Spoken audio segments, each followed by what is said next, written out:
Hey,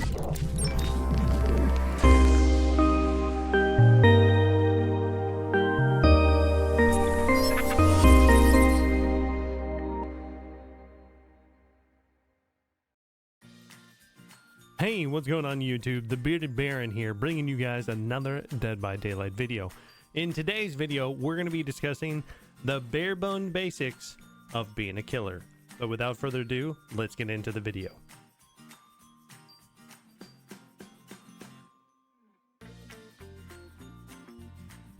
So when you're starting out for killer for the first time, a good general rule of thumb is wherever you start off originally, I like to go to the generator that is the furthest from me and start there.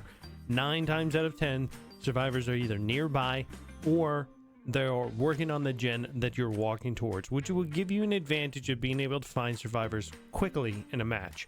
If you have a hard time finding them, take a look for scratch marks on the ground. These are great indicators as to where survivors have been very recently, as it only takes a couple of seconds for those scratch marks to dissipate. So if you do see them, a survivor is nearby.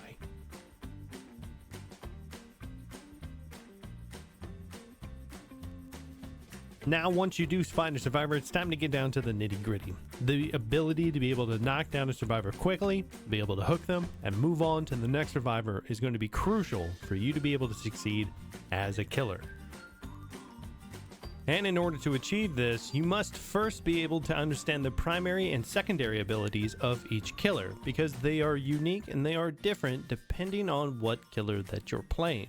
Now, this guide is covering over the basics of being a killer, but if you'd like for me to cover over in greater detail each individual killer or a particular killer, please let me know in the comment section below and we can set up a video for the future. As a basic understanding, each killer has a primary and secondary ability that they can use to down a survivor. The Leatherface here, like I'm using in this match, has a primary ability of using his hammer, but a secondary ability of using his chainsaw, which can instantly down a survivor from a healthy state to a dying state. These different matchups of primary and secondary abilities is part of the reason why I thoroughly enjoy playing killer in Dead by Daylight, and what also keeps killers interesting and fresh for survivors to be able to play against.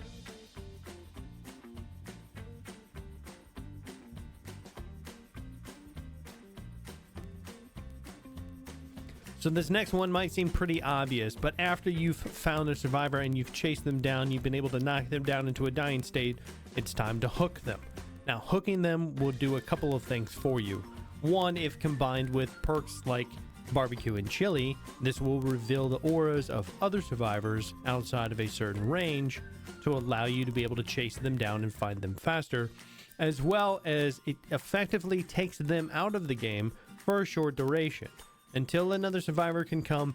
In most cases, to pull the survivor off of the hook, that survivor will stay there, and that's one less person that you have to worry about on the game, playing, completing generators, completing objectives to be able to get out.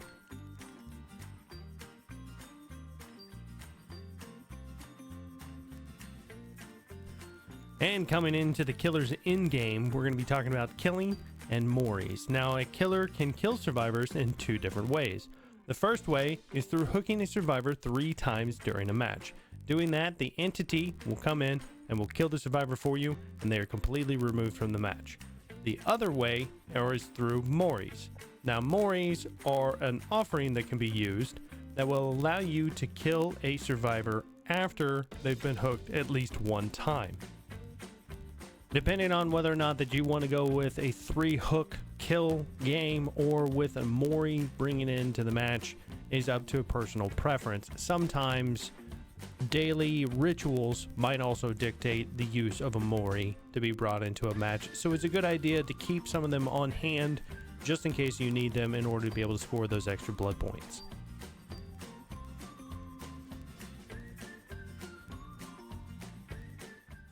And last but not least is pallet looping. Now, I'm including pallet looping into this list for one specific reason, because unfortunately, as it stands, Dead by Daylight is revolved around pallet looping. The entire game is based upon pallet looping, and knowing how to break those pallet loops from really good survivors is what's going to separate you from a mediocre killer to a phenomenal killer. Alright guys, that's going to be my video for this week. Did I miss anything? Let me know in the comment section below. Also guys, be sure to like and subscribe to the channel. It definitely helps me out into putting more content out for you guys. And next week, we're going to be discussing the top 5 worst killers in Dead by Daylight and the reasons behind it. But guys, that's it for me. I'll see you next time. Bye.